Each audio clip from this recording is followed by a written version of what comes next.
Good afternoon students. अभी तक हम पढ़ रहे थे विदेशी ऑर्डर और इंटेंट। ठीक है, क्या पढ़ा तुमने? विदेशी ऑर्डर क्या होता है और इंटेंट क्या होता है। इंटेंट में लिखी जाने वाली बातें या शर्तें ये पढ़ ली हैं हमने। ठीक है, हमने सब चीज़ पढ़ ली है। वस्तु का आकार एवं गुण, वस्तु की मात्रा, दिखावट। ठीक है, कुछ मैंने नहीं समझाई नहीं तो वो आपका नोट्स डाल दिए थे। ठीक है, उससे पढ़ लेना। आज हम पढ़ेंगे इसमें डिफरेंस, विदेशी ऑर्डर तथा इंटेंट में अंतर। देखो क्या अंतर होता है। सबसे पहले प्राप्तकर्ता। जो हमारा विदेशी ऑर्डर होता है उत्पादक, निर्माता, व्यापारी के पास भेजा जाता है। किसके पास भेजा जाता है? उत्पादक के पास, निर्माता के पास या व्यापारी के पास में भेजा जाता है डायरेक्ट। ठीक है, लेकिन जो हमारा इंटेंट होता है वो डायरेक्ट इनके पास न भेजकर किसको भेजा जाता है? यह निर्यात प्रतिनिधि को भेजा जाता है। किसको भेजा जाता है बच्चों? निर्यात प्रतिनिधि। निर्यात प्रतिनिधि कौन होता है? निर्यात प्रतिनिधि होता है जो देश के लिए विदेश के लिए माल भेजने के लिए माल को भेजता है। ठीक है, जिसे कुछ कमीशन प्राप्त होता है उसके बदले में, उसे निर्यात प्रतिनिधि कहते हैं। प्रयोग, विदेशी ऑर्डर का प्रयोग देशी व्यापार में ही किया जाता है, जबकि इंटेंट का प्रयोग विदेशी व्यापार में होता है। किस में होता है इसका प्रयोग? विदेशी व्यापार में, और विदेशी ऑर्डर का प्रयोग देशी व्यापार में। प्रकार या भेद, विदेशी ऑर्डर एक ही प्रकार का होता है, जबकि हमारा इंटेंट दो प्रकार का होता है, खुला एवं बंद। मैंने आपको बताया था खुला इंटेंट क्या होता है, बंद इंटेंट क्या होता है। वीडियो देख लेना, पीछे क्लियर हो जाएगा। ठीक है, अब है आपका लिखित अथवा मौखिक।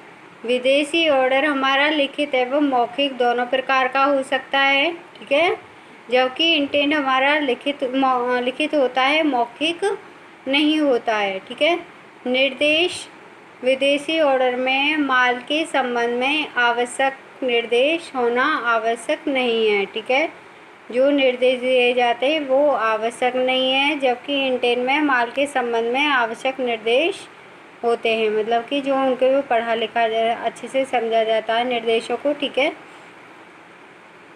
प्रकृति, विदेशी ऑर्डर माल का केवल आदेश ही देता है, जबकि इंटेंट निर्यात एजेंट के पास माल न होने पर माल के आदेश के साथ साथ माल एकत्रित करने का भी आदेश देता है। अगर माल नहीं है तो उसे एकत्रित कर लिया जाए। ठीक है, प्रारूप, विदेशी ऑर्डर का कोई निश्चित प्रारूप नहीं होता है। ठीक है, जबकि इंटेंट का प्रारूप निश्चित होता है। ठीक है, इंटेंट में तो सब चीज़ें लिखी जाती है, माल का मूल्य, माल किससे आ रहा है, माल की पैकिंग वगैरह सब इंटेंट में लिखी होती है, जो निर्यात एजेंट के द्वारा फॉलो की जाती है। ठीक है, अब है आपका बच्चों, ये तो हम पढ़ रहे थे विदेशी ऑर्डर और इंटेंट। अब सेकंड है आपका सपुर्दगी आदेश। ठीक है, सपुर्दगी आदेश क्या होता है? जब निकासी प्रतिनिधि को आयात प्रतिनिधि से सूचना प्राप्त हो जाती है। ठीक है, जब हमारा जो निकासी प्रतिनिधि है उसको आयात प्रतिनिधि, ठीक है, से सूचना प्राप्त हो जाती है तो निकासी प्रतिनिधि जहाजी कार्यालय में जाता है। ठीक है, जहाज के जहाँ पर माल उतरता है, चढ़ता है, वहाँ पर जाता है, जहाजी कार्यालय में जाता है, और वहाँ पर यह पता लगाता है कि किस बंदरगाह पर कब तक माल पहुँचेगा। ठीक है, जहाजी कार्यालय पर जाकर यह पता लगाता है कि बंदरगाह पर कब तक माल पहुँचेगा।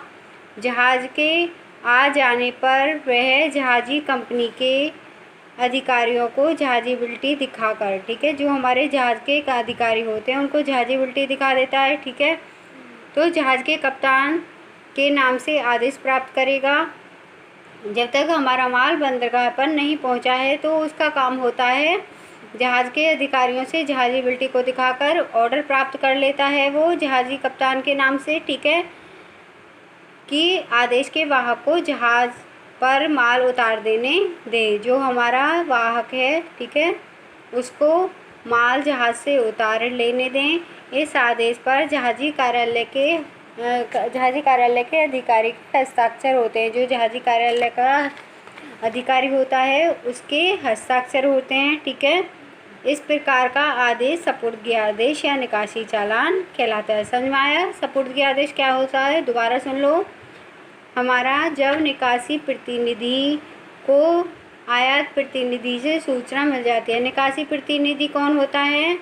जो माल को भेजता है दूसरों को, ठीक है, विदेशों को। आयात प्रतिनिधि जब हमारा माल को आयात किया जाता है, अपने देश में माल मंगाया जाता है, तो हमारा निकासी प्रतिनिधि को सूचना प्राप्त हो जाती है आयात प्रतिनिधि से, ठीक है, कि आपका जहाज़ आने वाला है, ठीक है, कि आपका माल वहाँ से चल दिया है। तो वहाँ हमारा निकासी प्रतिनिधि जाकर यह पता लगाता है कि माल बंदरगाह पर कब तक पहुँचेगा और कितना टाइम लगेगा। जब तक उसे आने में टाइम लग रहा है तो उसका कार्य होता है कि वो जहाज़ी कप्तान के अधिकारी को जहाज़ी बिल्टी दिखाए, ठीक है।